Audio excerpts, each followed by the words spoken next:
We went through 5 decades of Mount Rushmores, but I think we now got to take it to the next level right here. There's another level? There's another level. We're going up another round. Oh, God. One of our staff members, Dominic, had researched a paper on Mount Rushmore, and he broke it down to me in an interesting way. So I'm wondering if we can use this criteria to name our all-time tag team wrestling Mount Rushmore. Let's give it a once whirl. again, in our opinion. Okay, so the sculptor of Mount Rushmore's name was Gutzon Borglum, and when he chose the 4 presidents, they were each chosen for a reason. Washington was chosen to be the most prominent and represent the birth of a nation. So we have to pick the Washington spot. The emergence of and birth of tag team wrestling on the grand scale. Who do you think represents the birth of wrestling on the grand scale? Okay.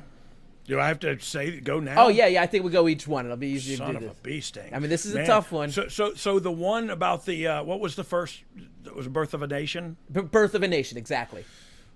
So I know it goes back farther than this, but as far as I'm alive, Rock and Roll Express, go right there. Look at that. So I'm going to go with yours instead of playing debate on this. I think we're going to create yours, and this is going to be great. So next, Okay. Borglum chose Jefferson to represent the growth of the United States. So what team do you think represents the growth of tag team wrestling? I'm going to go with the Road Warriors because they were on a lot of growth. And if that doesn't work for you, then I'm sorry. No, they also were they were the birth of it because they were a new addition. Like how does anybody combat this? You know what I mean? It took it to a whole different level. So yeah, I think so far I got Rock and Roll, Road Warriors. Okay, let's go. 2 spots to go. I know, I'm Roosevelt was chosen based on development of the United States. So which tag team do you think best represents the development of tag team wrestling? So evolving it and taking it to the next level. Man, the team we just watched is definitely up there. The Andersons, I'm not talking about Ole and what was the other one's name? No, there was another one before. Dang, what was his name? Anderson, Ole, and dang, I can't think of the other one's name. I'm sorry, but no, Arn and Ole were the tag team. So I don't know if they reinvented the wheel, but they totally were the guys that started singling out body parts, and for me anyway, that I noticed singling out body parts and dismantling. So look, it would either be them, and I'm using heels here specifically, or the Midnight Express, because I think Midnight helped transition a lot of teams and evolved with a lot of different teams over an extended period of time. So I think go with whatever you feel, Andersons or Midnight Express. So it's funny, on this one, there was one team that came into my mind that we hadn't even talked about in all of our eras, so it really didn't pop that list. But when broken down to the specifics of development and the evolution, a team that popped in my mind was the Young Bucks. We have AEW because of the Young Bucks. Yes, and 100%. they took tag team wrestling, and whether you like their style and what they did to it, they transformed an industry, and 100%. I think they kind of fit the spot. Yeah, well, look, that's a great call. I'm going to tell you something here that's going to get me a lot of heat, but confession's good for the soul, Bobby Brown told me. I've never seen a Young Bucks match. Never watched a Young Bucks match. Always heard nothing but great things about the Young Bucks. And I'm not talking about just their matches. I'm talking about great things about the gentlemen that they are. And I've always been told by everybody who knows both of us, oh, you guys would get along great. So I'd love to meet them and get to spend some time with them and pick their brain. But you're 100% right, Ryan. The Young Bucks belong on there. And they changed wrestling. So they definitely belong on there. When you're right. When we're judging it in that way, they take the third spot. The criteria changes the way you represent. Yeah, it does, and that's cool because there's no, again, we can't say who the 4 greatest are because it's totally up to you. You know what I mean? But I think when Dominic suggested we do it with that criteria, I think it was actually limiting in a good way, where we now have to think harder and get past. Once they limit you, always when I was writing the show, if there was an overseas tour and we had half a roster, the show would always be the best because it forces you to get creative. It forces you. How are we going to do this? I don't know, but what if we did a 6-man tag that bled into a gauntlet match that bled into it? You know what I mean? All of a sudden, you got a great 2-hour show. Yeah. And so those limitations sometimes force you to be more creative. In this case, it forced me to say, so far, Rock and Roll Express, and the Young Bucks, I feel like you owe me for this one. Rock and Roll Express, Road Warriors, Young Bucks? Question mark? Wow. I'm going with it. I'm erasing the question mark and putting an exclamation point. Rock and Roll, Road Warriors, Young Bucks. 4th spot, and we're not talking the Horsemen, woo! But Lincoln was chosen by Gutzon Borglum to represent preservation of the country. So which team do you think represents preservation of tag team wrestling? Well, you know what? Now I hate myself for saying this, but it's FTR. Like I know that's going to please a lot of people, but they look at and they're young and new.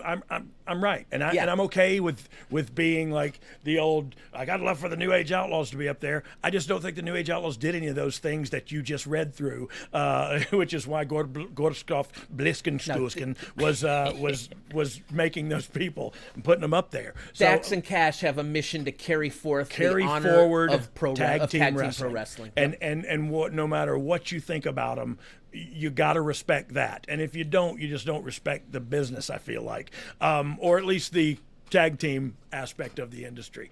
But yeah, so I guess, man, I guess that's you weren't expecting this. Not at all. Like I totally wasn't expecting neither one of those two, to be quite honest with you. But that's what's also great about looking at things different from personal opinion and looking at it from a sense of business. Yeah, that covers about 45 years of tag team wrestling too. You know what I mean? And so the fact that and look, that's why I chose them at the end. You said, who's bringing that tradition home? Yep. And the answer is FTR. Fascinating. Rock and Roll Express. Yep. Road Warriors. Who's the other one? The Young Bucks. The Young Bucks. FTR. Yeah, and FTR. All right. Man, I can't believe I just said that, but it actually feels liberating. Like I'm an old, bitter man that's the truth and some humility coming out taste good. Opinions based on thought, creativity, and experience. We got one more section about the future of tag team wrestling as well as your questions. We'll come back from these important words from our sponsor. Jim Joyce wants to know or says, we all know that every hero needs a villain, so my question, of any era, who would be your top heel team? Definitely the Assassins for me. Have a great day, boys. Yeah, I know Jim Joyce. Jim Joyce is a independent worker and also a what do they call a person who does shoes? A cobbler. A cobbler. He's also a cobbler. And I met him in Nova Scotia after me and Billy got there. And Billy, one of my straps on my kick pad broke, and Billy's boot needed to be resoled. And so we reached out to just some fans around, and he answered the call and fixed everything for us. And I still stay in contact with Jim. I forgot what your question was, Jim. Well, fun fact: watch cobbler videos. Watching a pair of shoes get made is incredible, fascinating.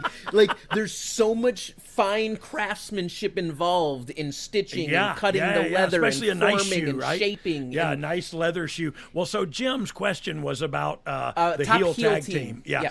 For me, I think it would be the Andersons, like the team we just watched earlier. Look, the Assassins. A generation earlier, 100%. They were just bad guys that were bad guys. And there was nobody liked them and nobody, you know what I mean? And I thought that about the Andersons when I was coming up. So that's my answer there. Johnny 7 wants to know, who's your favorite tag team valet, and what did you think of Billy becoming one for the beautiful people? Hashtag I do the damn thing because I can. Oh, yes, do the damn thing. Because I am the suntan Superman. Look, again, go back and listen to all the 3 Live Crew entrance musics. So this is about tag team valet. Tag team valet. Seconds for tag. It's got to be Jim Cornette, right? It's got, for me. And I mean, he's not a valet. I mean, he's a manager. But like, I don't know, the valets.